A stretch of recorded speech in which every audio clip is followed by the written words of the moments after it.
Coming up on Tech News Today, HTC getting banned in the U.S. We'll talk about the probability of that happening. Also, Amazon wants you to rent you your e-texts, and Anonymous starts an AntiSocial Network. All that and more coming up. Netcasts you love. From people you trust. This is TWiT. Bandwidth for Tech News Today is provided by Cachefly at CACHEFLY.com.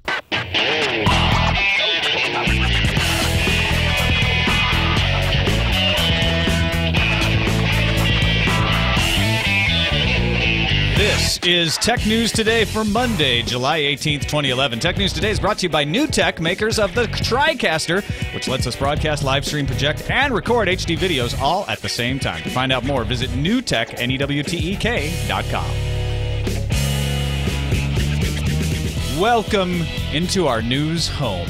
I'm Tom Merritt.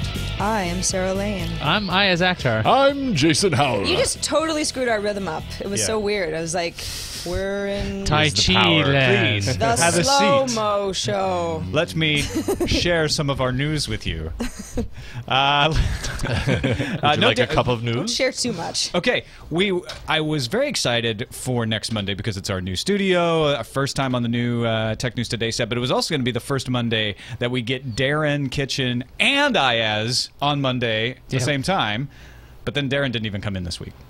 So next week that still will happen, though. So that left room for Iyaz to actually be on the show on Monday. You've got to be extra awesome today, Iyaz, to make up for the lack of Darren. Well, I'm not even regularly awesome, so I don't know about the extra part. I don't know if you're regular or not, but you will be on the show with Darren next Monday. Next Monday. Yes. Okay. At our assuming new set. I don't back out. Just try not You to too. fight I don't or know. anything. Working on Mondays. Let's all get there in one piece. Yeah, seriously. Team effort. Yeah, you know, you always tell me what to do. Stop telling me. I'm older than you. I told you, we're a news family. This is what happens. Yeah.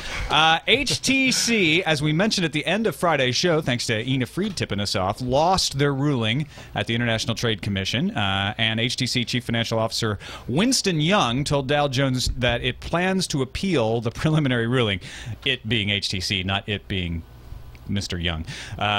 So they are going to appeal that preliminary ruling before the final ruling, which will come from a 6-judge panel. If that 6-member ITC panel agrees with the judge's decision, it could impose an embargo preventing the importation of HTC smartphones. Now, this happens a lot, and people freak out like, oh, they're going to start banning HTC.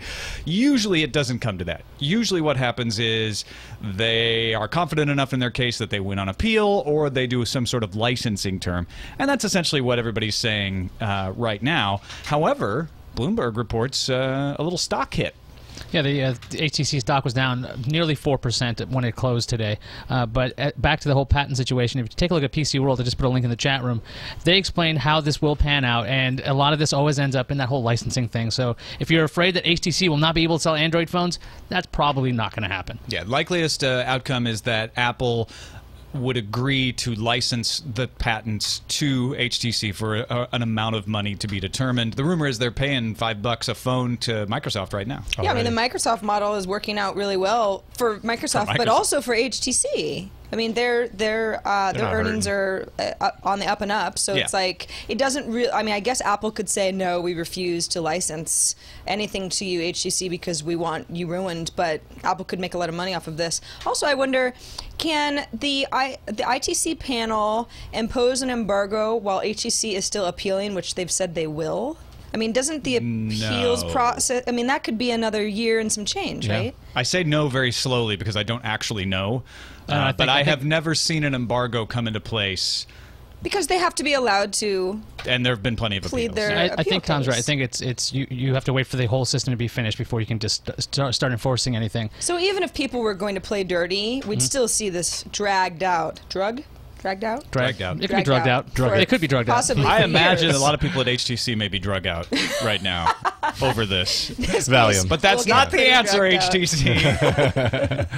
Stay lucid. The other thing to keep in mind is HTC just acquired S3. Now, we talked about that on Tech News Today previously. S3 holds some crucial patents that an ITC administrative law judge had determined in an initial ruling that Apple was violating. So HTC has some leverage here. And usually when that's the case, something gets worked out. Yeah, I think the one thing out of all of this that kind of surprises me the most, or maybe it shouldn't surprise me, is the fact that the underlying technology that's being infringed here isn't necessarily HTC's fault. It's built into the Android OS. It's what kind of turns things like links and phone numbers and stuff like that from a block of text into a clickable link, something that Apple's had for a long time, but that it's built into the Android OS, yet it's up to the manufacturers of the devices to work around it potentially because of the result of this. Well, the reason for that is people like Apple and Microsoft go after the device makers because then they can get each individual device maker to license the patents and they make money. If they go after Google, then they've got to fight Google, which is, as patent poor as they are, never a good outcome, never your first fight that you want to pick. And they also only get one deal. They might get one deal to license to Android, maybe. It's much bigger and much more complicated. I guess it's more lucrative for Apple, obviously, to do it that way. I'm just really surprised that if this is a running thing, and Motorola gets slapped with this, and Samsung gets slapped with this, why doesn't Google kind of come to the rescue of the device manufacturers and makers of phones that support their platform? Well, this is just a small theory, but theoretically, Apple's probably having a lot of negotiations with Google already about something like this. Yeah. Usually when a lawsuit comes out, I know nobody believes this, but it's the last thing you want to do. You want to work a deal out behind the scenes that nobody really sees, a nice revenue stream with Google or a nice revenue stream with HTC or something like that, and then you don't ever want to go into court. So there's a good chance the reason why Google's not even involved is because they are talking on the side.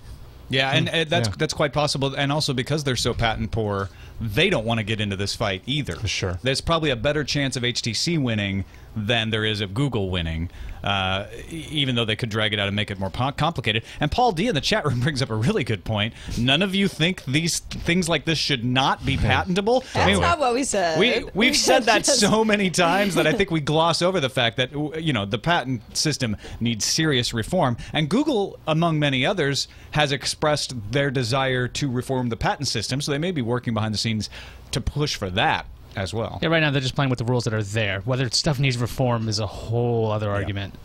Also today, CNN and HLN, which stands for Headline News. They changed their name to just be HLN. Kind of a KFC situation.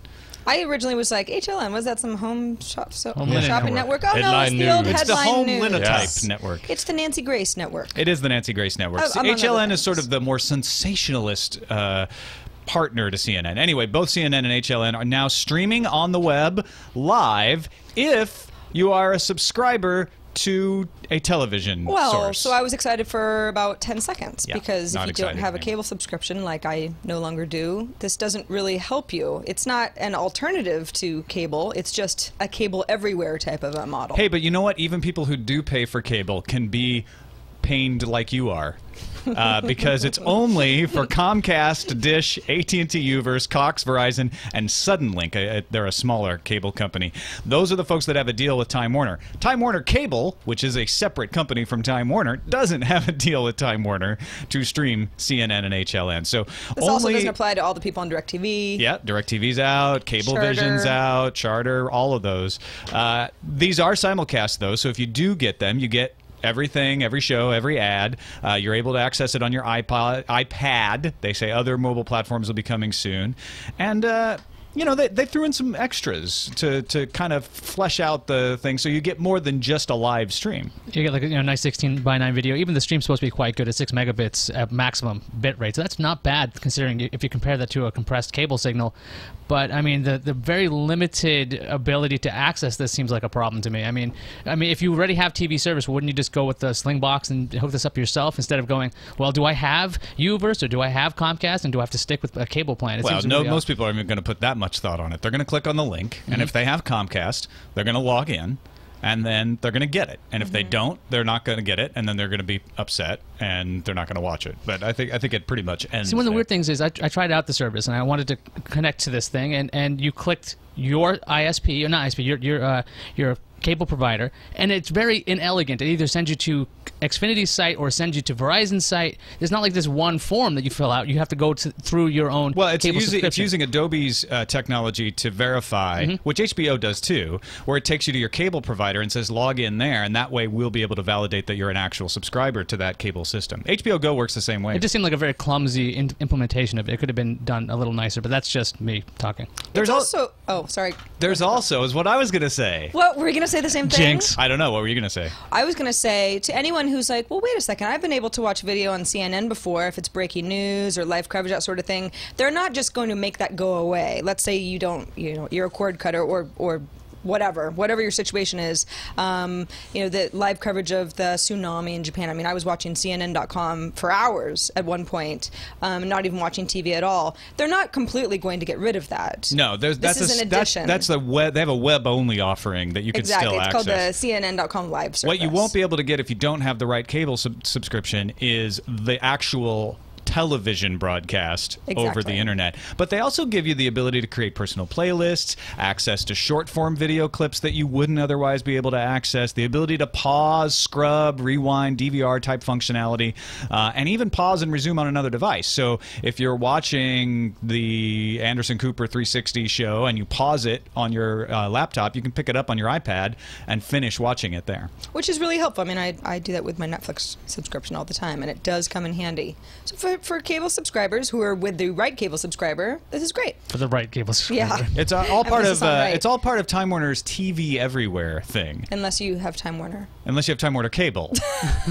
Which, even though it sounds like that should work, they're a different company. Yeah. They're like, no, we're not getting anything out of this. Why would we work with Time them? Warner Cable doesn't do HBO Go, which is also a Time Warner entertainment company as well. ESPN is a Disney company. ESPN does a similar thing, and they've got two different ones, which causes confusion. ESPN 3 is one that your ISP has to pay to access. So if your ISP is paying ESPN, then you can get the ESPN 3 stream. ESPN Watch is one that your cable company, your cable TV company, has to be on board for you to be able to get. So, and ESPN Watch gives you the actual TV broadcast. Yeah, I'm with Ed from Canada. This is making my hair hurt. Yeah, not just his head. All right, let's move to something a little easier to digest. Textbooks.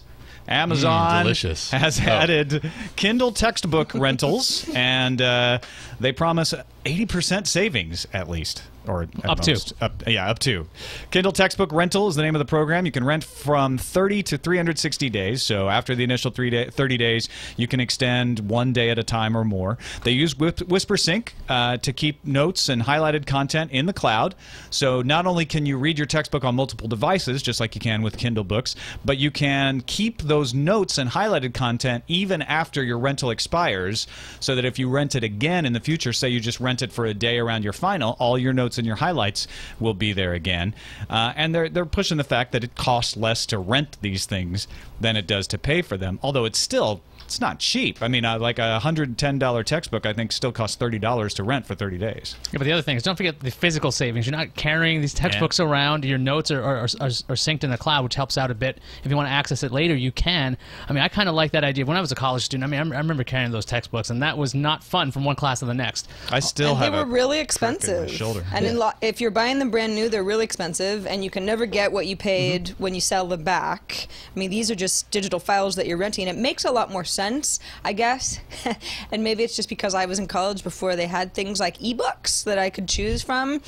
The note part of it confuses me a little bit. It's like, if I have notes that they correspond to page 4, and then all of a sudden my page 4 rental is over, but I've still got these notes. Is that all going to make sense for students? Yeah, I'm sure it will. I guess I can't visualize it. It doesn't make a lot of sense. I know when I used to do a lot of stuff in books, I would draw a lot of diagrams and things, and a Kindle is not exactly perfect for that, which kind of, I guess, goes back to the whole Amazon will come out with a tablet one day. That'd make a lot of sense, because when you want to draw a diagram or write a note by hand, at least that's what I used to do, it would be really helpful to be able to write on the screen. I was weird. I never wrote in my textbooks at all. I never highlighted, I took all my notes on paper outside, so this would have worked fine for me. Interesting. Yeah. You can also still buy a book. I mean, sometimes there are those college books that you know you want to keep. Yeah, this 30-day rental period too seems better for texts that you're not going to be using for the entire semester. Things like English textbooks or history, where you're reading lots of different books, rather than that big chemistry text that you have to use for the entire semester. On to the Droid 3. The folks at iFixit, they like to tear stuff apart. If you, anytime a new device comes out, iFixit goes in and tears it down and lets you know what's inside. So if you're into that sort of thing, you should be reading iFixit if you aren't already. They just performed their normal teardown on the Droid 3, which is the latest Android darling, and they found some interesting stuff. First of all, the display is going to be almost impossible to replace if you break it, and it's one of the most frequently replaced parts on any phone. You have to take the entire phone apart to replace the display. It's like one of the last things that you take apart after taking everything else apart. Yeah, exactly. A SIM card was found buried down in there that makes the phone compatible with many networks worldwide. It's a Vodafone SIM card. There's also a Qualcomm NDM660 chip that supports HSPA plus speeds up to 14.4 megabits per second. Now, you won't be able to easily pull that SIM card out, but it does mean you can roam. And one of the things I was looking at the teardown, I was seeing how difficult it was to remove the screen, and I compared it to other iFixit stuff with something like the iPod Touch or the iPhone. Those screens are actually glued to whatever glass is on there. At least with the Droid, while it may be difficult to remove the screen, it's not glued to that Gorilla Glass, so you can remove it. It should be a lower cost expense when it comes to this, but it's like, I think, a 4.3-inch screen, so I don't know exactly one-to-one on the pricing on this, but it might be a little easier to remove and to repair compared to an iPhone. Once you get to it. Well, yes, once you get to it. I mean, the iPod Touch, to take it apart, they suggest using a glue gun. So at least with the Droid 3, you can use screwdrivers. Well, you have to use the spudger. The spudger and what's the other thing? I don't know. It was a heat gun, excuse me, for the iPod Touch because it's glued together. Yeah, they did say there's a lot of glue on there, but it's not in the same place, so that's good.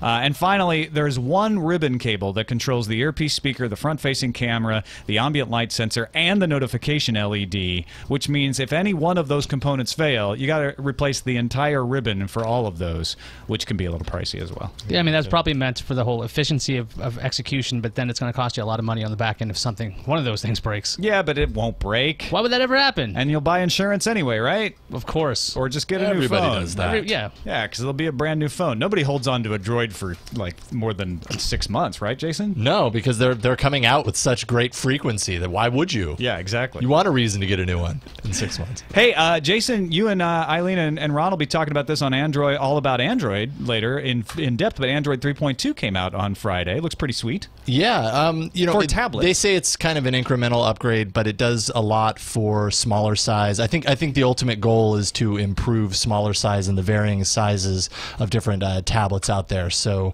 that thing's kind of scaled to fit the screen better. Just more specifically, there is an actual kind of mode that mirrors iPad's 2X mode that actually scales up an app that's made for a phone up to the tablet size. Which creates many more apps that people can run on Android tablets, right? I mean, there are a bunch of iOS apps that we talk about on iPad Today all the time. They're not really made for the iPad, but they work just fine. You know, like a Foursquare type of thing where it's pretty much just text. You want to be able to run it on a tablet. Totally. And I mean, right now, if you try and run a phone that isn't optimized for the tablet specifically, you don't really know what you're going to get. Sometimes it fills up the screen a little bit. Sometimes it's just off in the corner. It's very hit or miss. So this at least opens up the app selection for the tablets beyond the couple of hundred that are 200,000 tablet apps or phone apps out there. That versus can now be tablet apps. Something like 750 tablet apps. Right. Yeah. Media files can load directly from SD cards, which for certain apps. Yeah, that's a nice option.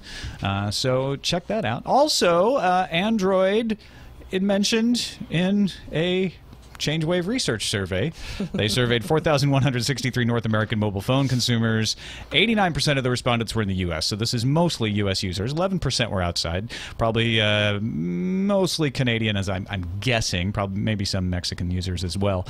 iOS users, 70% satisfied. 70% of those surveyed actually very satisfied. So folks who use in iOS, not leaving, staying with my platform, love it. They said very satisfied, whereas Android only 50% said very satisfied. Now that's actually pretty good, but it's just not as high as iOS. The interesting one was Windows. And Windows as a whole, it's Windows Mobile and Windows Phone 7, was only 27%. So that sounds pretty lousy. But Windows Phone 7 users, 57% of them were very satisfied. So there's not a whole lot of people apparently using that. More than Android. But yeah, and RIM was all the way in the bottom, I think, with 26%. 26% were very satisfied. So the Windows Mobile people aren't really satisfied at just 14%. 14%. But if you look at Windows Phone 7 alone, it beats the Android folks. That's right. I mean, I mean, that's a really cool interface. And the other thing is, when it comes to Windows Phone 7, I think the difference between a Windows Phone user and an Android user is, I think a lot of people are actively going for the Windows Phone 7 devices versus going, what's like the iPhone? And people go, here's an Android device at the time. There's also way fewer people using Windows Phone 7, so there are a few people who are very happy, but a lot of people using Android. So 50%, when you think about just the volume of handsets that are out there, and tablets too, I guess, that 50% starts looking better. R.C. Dickey says, including Windows Mobile is pretty harsh, but remember, it's a survey. So if you're using Windows Mobile, you have to include it. You're not like, oh, you're a Windows Mobile user? You don't forget it. We're going to kick you out of the survey because that's harsh. You got to ask them. They're just not very satisfied, that's all. Also, among folks who plan to buy a smartphone in the next 90 days, 46% said they plan to buy an iOS device. 32% said they plan to buy an Android device. Now, that was a rise for both of them, a small rise, but RIM got the shaft. Only 4% of those surveyed plan to get a RIM phone in the next 90 days. That is the lowest level ever. Man, and just look, December 2009, it was 18%. June 2011, 4%. Yeah, they are plummeting. So I mean, they were pretty close to that December 2010. They've got what, 7 phones coming out later this year? Maybe they're waiting for it in the next 90 days. In the next 90 not days. Yet, not yet, not until it shows up. When the 7 awesome phones show up, then we'll pay attention. But until then, iOS. Apparently, they won't be buying a Playbook Wi-Fi, since the rumor is that RIM's going to get rid of that. Yeah, there's a rumor from an analyst. Yeah. They were backing a report from, I think it was, I want to say OTR, and they said that the Wi-Fi Playbook may be dead pretty soon. Finally, a new social network is coming. Like you need another one. Yay, to socialize. But this one's coming from some hackers. What does that mean, Tom? What it means is that Anonymous was banned from Google+. Now, that's really not that big of news. Google+ bans anybody who doesn't use a real name. And, of course, guess what? Anonymous doesn't use real names. Hence the name. That's their thing. Anyway, after they got banned from Google+, a website came out called anonplus.com that said, we've all heard the stories of activists being banned from Facebook, Twitter, YouTube, and governments blocking their people from these sites as well through organized blackouts. That day has come to an end. Not only did a few people organize an Operation Ageist Google+, I think he means against. But we have started to build our own social network. Anon Plus is apparently an idea that was formed out of PressStorm, which is an investigative journalism and activism website. It may or may not really be linked to Anon. It's hard to determine what's linked to Anon because they're such a loosely based group. Circles or squares, or how exactly they're going to organize their groups? Are they going to just have one large group, and if you remove one, like 3 others join? Is that how they work? I mean, you look at their landing page and you read it's like the little manifesto, and it's very dramatic, but isn't this just a social network for people who don't like the real name part of Facebook or Google Plus accounts? It could be. I mean, you don't have to be a hacker for this to interest you. No, actually, I mean, Diaspora started over privacy concerns with Facebook. These are just more dramatic and more anonymous-y. Are these anonymous people going to be fun social network friends? That's why I hang out on social networks one more than the others, because I'm enjoying myself. So what would a stream look like, though? Anonymous 1 says, Anonymous 2 says. It'd just be usernames. It'd be just like an IRC chat room for Anonymous. How you know, it's no different than that. It's just you could talk about whatever you want, and nobody would know it's you. You may or may not have a lot of the same interests. Seems hard to be social, though. You're trying to find your friends, you don't know their names. But you're not trying to find your friends. That's the key. It's a social network. You're finding. Not. This is the anti-social network. No. You're finding people with similar interests and desires. Where you don't know their true identity. And you don't care what or even if you do know it, it's not the focus. Sounds like a message board. Well, a message board is one element of it, but social networks work like more than just message boards. Okay. This is going to be the best social network ever. Oh, is it? It's gonna get into it. Out plus plus. Okay. Darknet.org.uk noted that the official Anonymous blog and Twitter feed have not mentioned the project, so it may not actually even be officially anonymous, although it is officially Anonymous. I mean, they don't say what their name is. On to the news views. Cisco Systems has widely been expected to cut some jobs as it restructures and adapts to new market conditions, so they just announced they're getting rid of 6,500 jobs. That's 9% of their workforce. That's roughly 16 Twitters. It's around 3 Facebooks or a third of a Google. And hold on to your corner offices, folks. The company also says it plans to eliminate about 15% of executives at the vice president level and above. No one is safe from the Cisco scythe. Wow. The Organization for Security and Cooperation in Europe has issued a report speaking out against 3 strikes laws, internet kill switches, and censorship. The OSCE report recommends net neutrality and sees internet access as a human right, y'all. These findings come after a similar report made by the UN in June. So when it comes to this, great minds think alike. Belgium's back, baby. On Friday, Google kicked out a bunch of Belgian newspapers out of its search engine results after getting sued by a consortium known as Copypressy. I don't know how to say it. Copypress. Copypress. Maybe. Way back in 2006, Google claimed it removed the sites to avoid infringement, but the consortium claimed it was retaliation. So today, Google re-indexed the sites after Copypress, or however you want to say this, agreed not to enforce copyright infringement fines. Go Belgium. Frederick's Belgium. This one's going out to the Linux hippies. Mono, the open source .NET framework often thought to be killed by Microsoft one day, has made another escape. Attachmate has agreed to a perpetual license of the Mono intellectual property to a startup called Xamarin, headed by Miguel de Icaza. Xamarin also will support existing Mono customers and will steward the open source project. So another daring escape. Is your laptop envious of that dual screen setup that you have on your desktop? Yeah, mine too. Maybe it's time you said hello to the G-Screen Spacebook. It's the latest stab at a dual-screen laptop, this time with 2, count them, 2 17.3-inch displays. So, you know, really portable and stuff. It comes with Intel i5 or i7 and up to 8 gigabytes of RAM. The whole thing weighs 10 pounds. It costs somewhere between the range of $2,400 and $2,800 and is available for pre-order. So you just have to have a really strong back, like a burro. You got to put down 50% right now. And this is the setup for you. 17.3-inch screens. I mean, come on. I've got one 17-inch, and all I do is complain about this. So much better. I'm just saying. All right. Digitimes reports that Asus is shipping between 400,000 and 500,000 ePad transformers a month. The transformer is a 10-inch Android 3.1 base tablet that has a keyboard dock, transforming the device into a sort of laptop. See what I did there? The estimates are based on sources at touchscreen display panel makers, and Asus hopes to ship between 4 and 5 million units during the second half of 2011. Dark of the moon. 400,000 to 500,000. Huh. More than meets the eye. It was an eventful weekend for those involved in the voicemail hacking by News of the World. The recently resigned News International head Rebecca Brooks was arrested. She's threatening to sue for wrongful arrest. Scotland Yard's chief and one of their assistant commissioners resigned, and today it took a turn for the worse and the grisly as Sean Hoare, the first journalist to publicly allege Andy Coulson from the government, former News International employee, knew about voicemail hacking.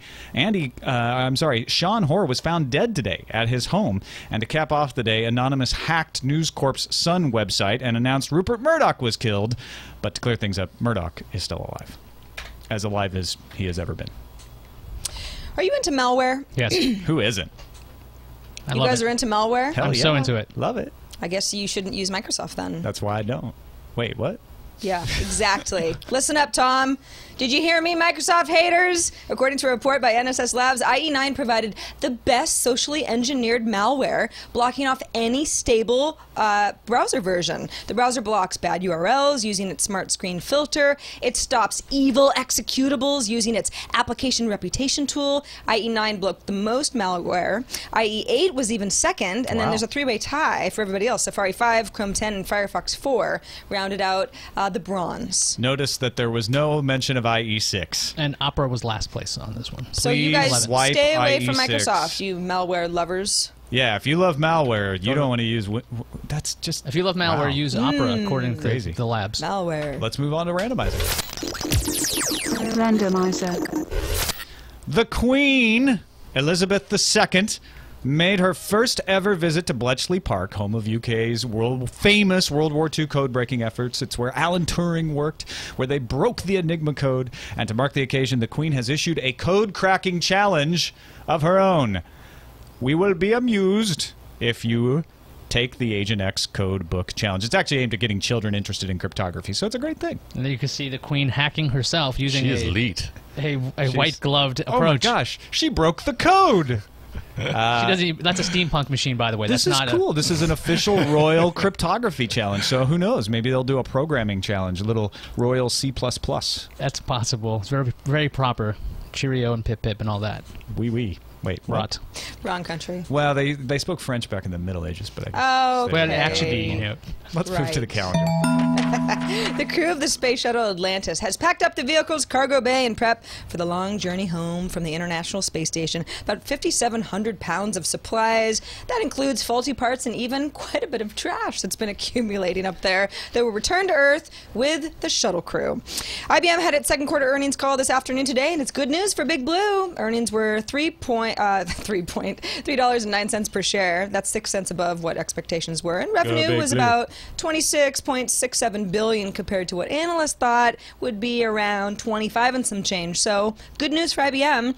Last week, Apple rolled out its iOS 4.3.4 update, which fixed the PDF exploit that also allowed for easy jailbreaking. Well, less than 24 hours after that patch, iOS 4.3.4 was broken for every device but the iPad 2. Both Pwnage Tool and iPhone Dev Team's Red Snow tools are available once again for all you jailbreak-friendly people. It didn't take long, did it? No, it didn't. Never does.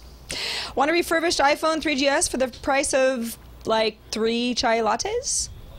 Sure. I'm interested. Yes, are you? Yes. Do you like it as much as malware so far? Starting today, you can get one from AT&T for $9. Oh, so it's the price of 2 chai lattes. Well, maybe if you go to fancy places for very rich people, rich royalty. Of course I do. People who talk about the Middle Ages I'm a teal during a hat tech hacker. show. Maybe, okay. Apple's earnings call is tomorrow, so we're going to hear some numbers, and then hopefully after that we're going to get on to some good stuff, like new iPhones, new iPods, MacBook Air news perhaps, OS X Lion. There is a rumor on Wired that MacBook Airs and OS X Lion are going to arrive on Wednesday. That rumor ran last week, too, for last Wednesday. Well, we'll see. San Diego Comic-Con officially starts this Thursday. Hey, if wanna you're go? wondering, yeah. Well, but we have to work. Yeah, we can do the show from there. Yeah? Yeah. Why not? Does Iyaz have to go? Forget it. I don't want to hang out with you guys on a Friday. No, see, you didn't even want to go. So it's just me. Yeah. It'll just be us. Yeah. Okay, let's go. Let's go. All right, so we'll do the show live from Comic-Con this coming Friday. Sounds great. All right, cool. Cool. Motorola Titanium coming to Sprint July 24th. If you're like, which one is that? It's that rough and rugged military spec Eclair. What? It can be yours for it's a It's Eclair. It's a not pastry. Froyo? Eclair. It's not even. No. Wow. No, but it's rugged and rough. Yeah. Military spec. It's old-fashioned. $150 it'll run you after a $100 mail-in rebate. Those mail-in rebates, they just, I don't know. But it's tough. It's tough. You can Hulk beat it. Smash, Eclair. What, Froyo? Ah.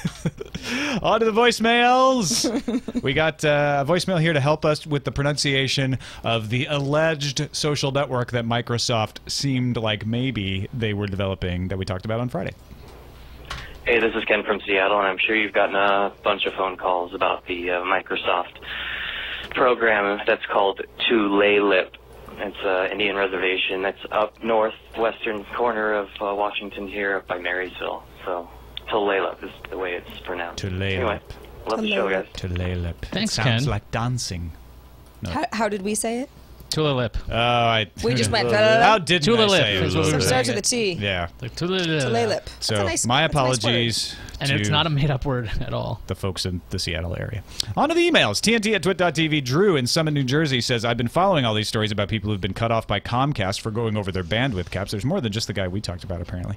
The common factor in a lot of these situations is people using Carbonite to back up their files, and the Carbonite uploads are sending people over their caps. It's interesting to note Comcast offers a backup service that seems to compete with Carbonite. For $100 a year, Comcast customers can back up to 200 gigabytes of data to their service. I couldn't find anything online about how this works with Comcast bandwidth caps. Do they exempt their own backup service from the caps, or do their customers who use this service hit the caps and get cut off? Personally, I think that both of these options sound shady and possibly illegal. What do you guys think?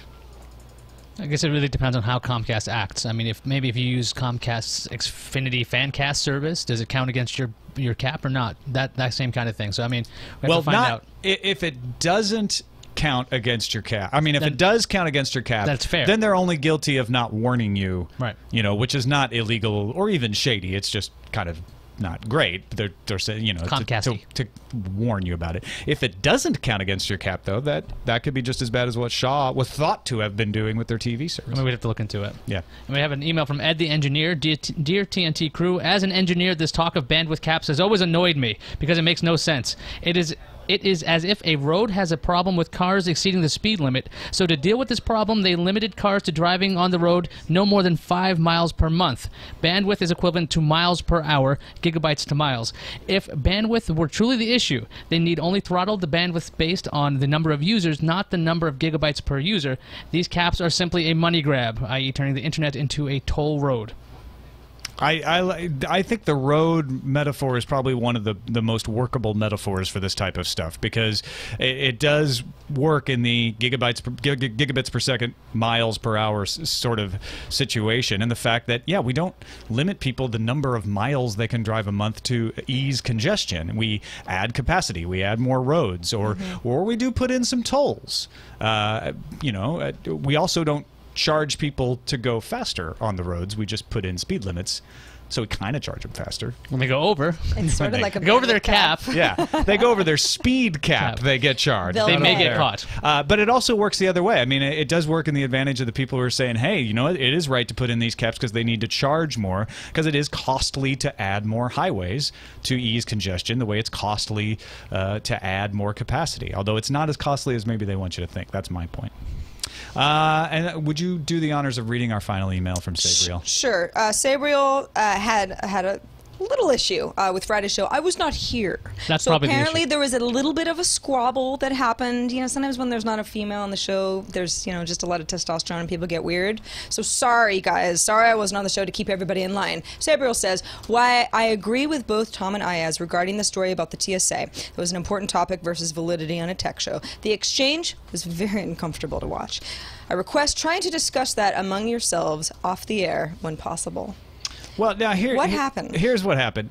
Iyaz disagreed with including the TSA story in the lineup because he didn't think it was a tech story, and which is perfectly valid point of view. And I did, and we were talking about it in our pre-show, and I said, well, let's talk about that on the air. Let's talk, you know, let's bring that up. And so I jumped the gun. I didn't give any guidance about how to bring it up, and I was expecting him to bring it up after we had talked about the story. So normally what we do in pre-show, you brought it up right away. Pre-show we've both read the actual story, and if I disagree, I'll just tell him outright. I'll tell Tom, hey, look, I don't like this story, and that's what happens. Now, there's no way I would do this on the show without talking about it first. Yeah. Why would I go crazy on Friday? Just on Friday. So it was a Liquid Friday. I know it was Liquid Friday. We had been drinking. Yeah, punches were thrown. I feel like Friday would be a day to go crazy. Okay, yeah, well, no, it's just. But our disagreements, they it rubbed a lot of people the wrong way. So let me just say that, you know, some people agree with Iyaz and said that story doesn't belong in the show. I personally think it still does because it's of interest to technology fans, and we can agree to disagree on that, but. Next time we want to talk about that thing, I think we've learned how to present it in a way that doesn't piss people off. It'll be presented slightly differently, but I don't expect me to agree with everything. Yeah, no, absolutely not. I'm fine with that. So, you know, Iyaz and I, we don't hate each other any more than we ever have. Exactly. It's just the same. They're bros. They're bros. Warm and fuzzy. I feel it. It's kind of like our relationship with the TriCaster. You know, we love it when it works. We are getting the new TriCaster, and we are going to be in love with it. We're using a new TriCaster system at the new studio. We get to start using it on TNT this coming Monday, a week from today. TriCaster 850 is like having your own giant television truck right in your hands. It's no bigger than a big bread box. Or, you know, maybe more your arms. Maybe it's a little heavy. If you're just Jason holding your hands. Me arms. Yeah. We can use it for desktop, portable production. We can take our show on the road like we did at CES. TriCaster lets us broadcast, live stream, project, and record HD video all at the same time. And we thank them for their support of the entire TWiT network, with which we could not stream, without which we could not stream, is what I meant to say. Anyway, you can find out more about TriCaster if you're interested in using it in your ventures at newtek.com. That's NEWTEK.com. Thanks to our Redditors for their submissions. Always helpful in determining the lineup. Thanks to Kadimu, Kunga, SciSpud, PC Guy 8088, Jacob Miller, Captain Kipper, and more. Tech News Today's subreddit can be found at technewstoday.reddit.com. And Bricks Studio's opening on Sunday. It's uncomfortably close. Might want to get your brick order in, you know. I'm just saying. Bricks.twit.tv is the place you can buy a brick, put your message, your name, even your face on a brick. You have that opportunity. You can put your face on a brick? Yeah. If you pick the make it a logo logo, one, the 8x8 brick allows you to do a custom logo. Oh, okay. The So it's not logo going to be could like your Han face. Solo within the... We Only a should've very allowed creative that, person though. will come up with that. That just... It could be the impression of your face because they cut into the brick. They don't build out from it. Yeah, I guess that's true. Yeah. So it could be like the reverse carbonite thing. Go anyway. nuts. It's your last week. Yeah, check it out. Bricks.twit.tv. Thank you for your support. And thanks to everybody for watching. You can find us on the web at twit.tv/TNT. Email us, tnt@twit.tv. Let us know what you think about the stuff we're talking about. And you can give us a call, leave us a voicemail, and tell us how to pronounce Tulalip. 260-TNT Show. We'll talk to you tomorrow.